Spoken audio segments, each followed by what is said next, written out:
if you will, on the naming of this war. He told us we're fighting over there, so we won't have to fight here. But certainly the Shia and the Sunni are not going to bring their fight over here. So either it's a civil war or it's a war of some other kind. It seems to me the president's afraid that people will begin to think it is a civil war and not the way he wants to define it, which is we got to fight them there before they fight us here. Well, I think one of the reasons the president resists that label is because it equates almost with the failure of U.S. policy. I'll say for the Washington Post, we haven't labeled it a civil war, and I've asked around here today to see why not or what's the thinking on that, and really our reporters have not filed that.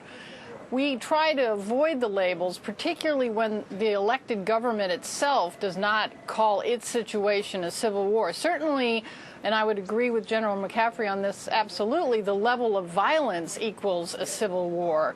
But take Somalia, for instance. We never called that a civil war. It was a very chaotic situation with many militias fighting each other, as opposed to Bosnia, where there were big factions that wanted to seize and control territory, and the government, or the fractured factions in the different governments, called itself a civil war. And that's one big difference, at least here in our newsroom.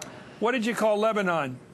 That was a civil war, okay. Clearly. But well, when you have Maronite Christians fighting Hezbollah and back and forth, no government, right? And now we have a situation of Sunni. The casualties you're reporting every day, Dana, are from a civil war. It's not from the United States getting shot at, mainly, luckily. It's Sunni killing Shia, and mostly the other way around. Well, like I said, I'm not disputing at all that the violence does not equal that. In Iraq, in particular, there's been, you reported the militias have fractured so much that who is the war against, other than obviously those factions have often come out against the United States and the occupation there, yeah.